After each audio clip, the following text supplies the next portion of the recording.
answering any offer service. Prerogative, praise positively, I'm acquitted. Enemies publicly shame my utility. After how's it going, YouTube? It's me again, the Chocolate Torpedo, and I'm back with another horror cult exploitation DVD and VHS update. I got one VHS to show you and a bunch more horror and called exploitation DVDs to show you. Before I start, I just want to say I just got finished watching the season finale of season 4 of Dexter, and holy fucking shit, I have never seen a season finale cliffhanger ending as fucked as the season finale of season 4 of Dexter.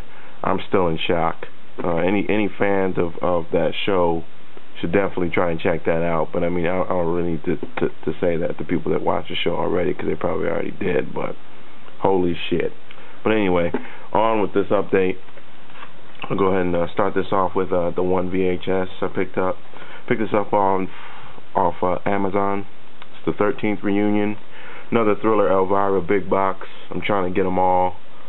Just decided I'd pick it up just because it was cheap and it was an Elvira big box. So that's that. The back's pretty cool. But so yeah, trying to get them all. I don't know how many there are, but anyway. Next up, we got Island of Death.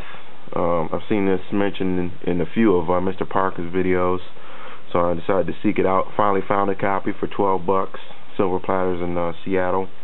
And it's a movie that censors don't want you to see. It's basically about, when I first saw this cover, I thought it was like a documentary, but it's actually a movie. It's a story. There's a storyline. It's about this couple that,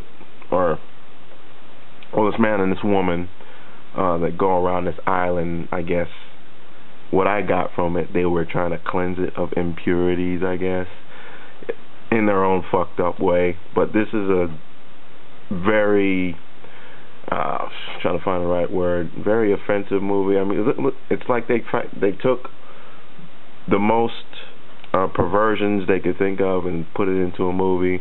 And actually, now that I mention that, I watched a commentary with the director, and he said that's what his goal was. His goal for making this movie was to make the most money possible, because he had just got done watching the Texas Chainsaw Massacre before he made this, and he figured, well, that movie was made for X amount of dollars and it made millions, so they figured, hey, let's make a movie for $30,000 and still make millions, but we got to make it more perverse, more fucked up, basically.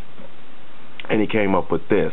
I just thought it was funny that the director just was honest and said he made this movie for the money. But yeah, there's a lot of screwed up shit in this movie, to say the very least. The guy fucks a sheep or a lamb or whatever and then kills it. There's a black dude that gets lynched from a plane. A woman gets pissed on. It's pretty fucked up, to say the least. If you're a fan of movies of this type, definitely check it out if you can find it cheap. And I'll just leave it at that. Next up, we have The Untold Story. I picked this up at Half Price Books for $15. They apparently knew what they had because they had it in their collectibles case. Haven't been able to find this anywhere, really. It's based on true events, I guess, unfortunately, like it says on the cover. It's really a screwed up movie about this guy that acquires a restaurant from, I think it was his cousin or his brother. But anyway, this dude he's completely just off. I don't even want to really get into it. It will spoil it. MrParka does a review of this, pretty good review at that. Anyway, this guy runs a restaurant, and he sells these barbecue pork buns, but it's not really pork that's in them. And I'll leave it at that. And basically, it's creepy, demented, darkly witty, thrilling, and 100% fresh. And I'd have to agree with all those things.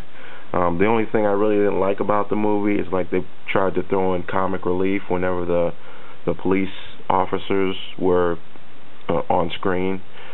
kind of like Last House on the Left, how the cops in that were pretty goofy.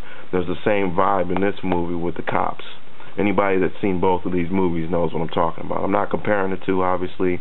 It's just the vibe with the cops in each of these movies is similar. It's like it was really goofy when they were on screen, but then when the killer was on screen, you know, obviously not so much.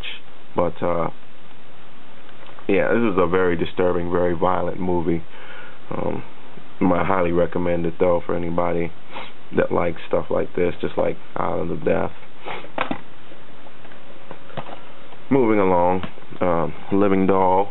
This is my first Mondo Macabro movie. I just picked it off Amazon because it was cheap, and it was Mondo Macabro, and I wanted to start collecting them. There's only one I found that was cheap from a decent seller. Anyway, it's about this guy falls in love with this this intern that falls in love with this florist at the hospital. She ends up dying, and he can't take it, so he goes and finds her body and digs it up and takes it home with him, and the movie just gets weirder from there. So,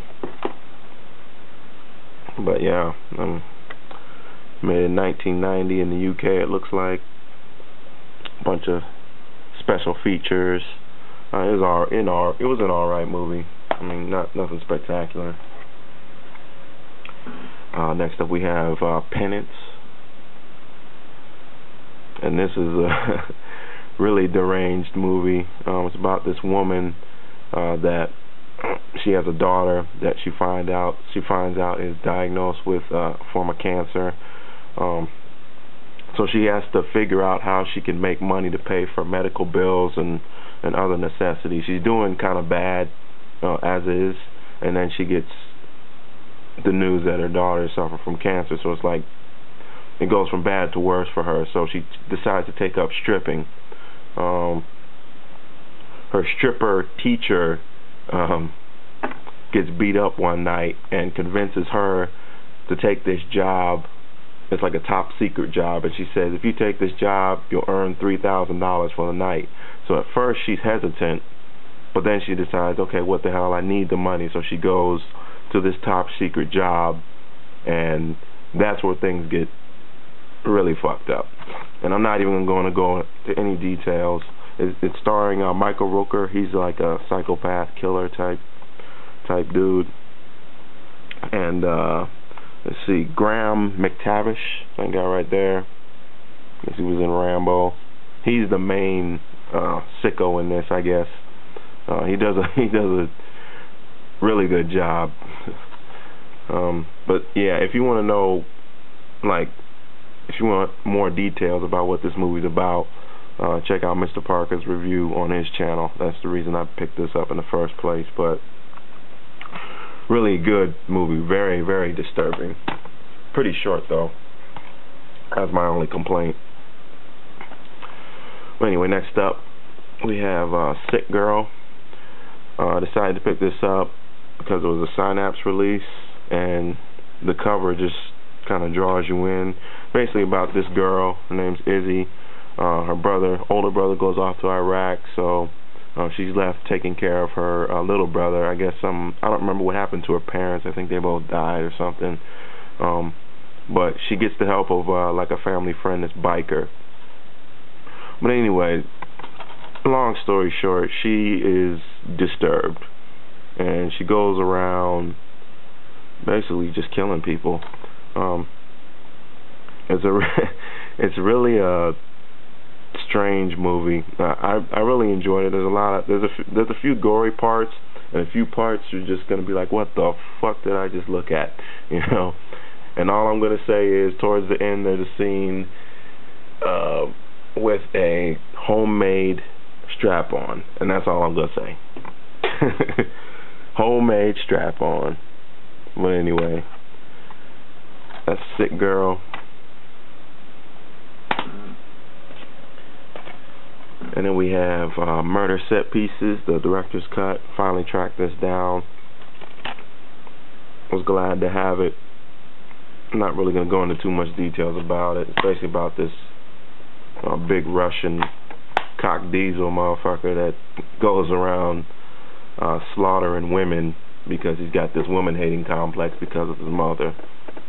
And that's basically the storyline. It's pretty brutal. The chainsaw scene is, wow. It's nuts. But, I mean, if you're going to buy this movie, definitely pick up the director's cut as opposed to that R-rated shit that's out. I'll go and stop it there. And obviously there'll be many, many more parts, so stay tuned if you want. Till then, peace.